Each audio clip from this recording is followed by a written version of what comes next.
mentioned eco-fascism, and I think that's really interesting because I took a trip to Nicaragua, and there's all this like eco-sustainability, this and that kind of marketing for the tourist industry while they were, perpetuating slave labor, and it was this friendly fascism with a green thumb, and I thought it was so... I thought it was a marker of where things are going to go, and because you mentioned eco-fascism, I'm wondering if you could just describe that a little bit more. Well, I do think there's a threat for environmentalism, scientific-based technocratic environmentalism, to become kind of like an eco-fascist or authoritarian ideology, because they can justify any sort of limitation on personal freedom because of this climate catastrophe that exists, that they talk about. And so I think that's why it's so important that the scientists are in charge of the environmentalist movement, because I think that the scientists lack a kind of humanity that tends towards authoritarianism. It's a danger.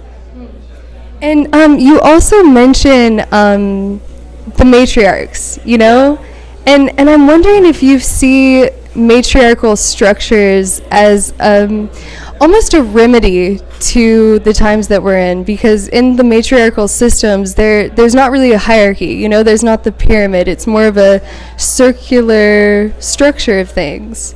Yeah. And so I'm wondering, do you see that as a remedy for the future?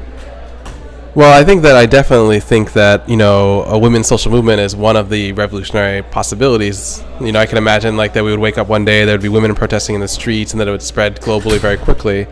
And I think that it could be oriented around this idea of gender parity, that there should at least be 50% or 51% of positions of power should be occupied by women, Whether or not that spirals into full-blown matriarchy, I don't know. I think that's kind of up to the imagination of the women who would be part of this movement. But yeah, I do think that women are probably one of the places that I would most likely see a social uprising.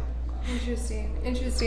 And so for all the activists out there that spend so much time and so much energy and put so much of their heart into their communities and what they do, whether they're, consciously present or not, their heart is in it, and they may be in these institutions or these organizations that you've recognized as being set up for failure, what would you say to the people that really do genuinely care and want a better future in this world?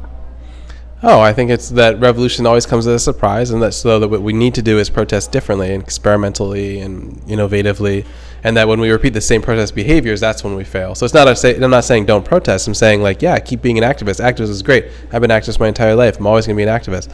But instead, what we need to do is we need to innovate new forms of social protest that will actually create a revolutionary situation, rather than just becoming social marketers and all this kind of other problems. Yeah. Great. Thank you so much, Kayla Moon with Micah White. All right. Thanks for having me on.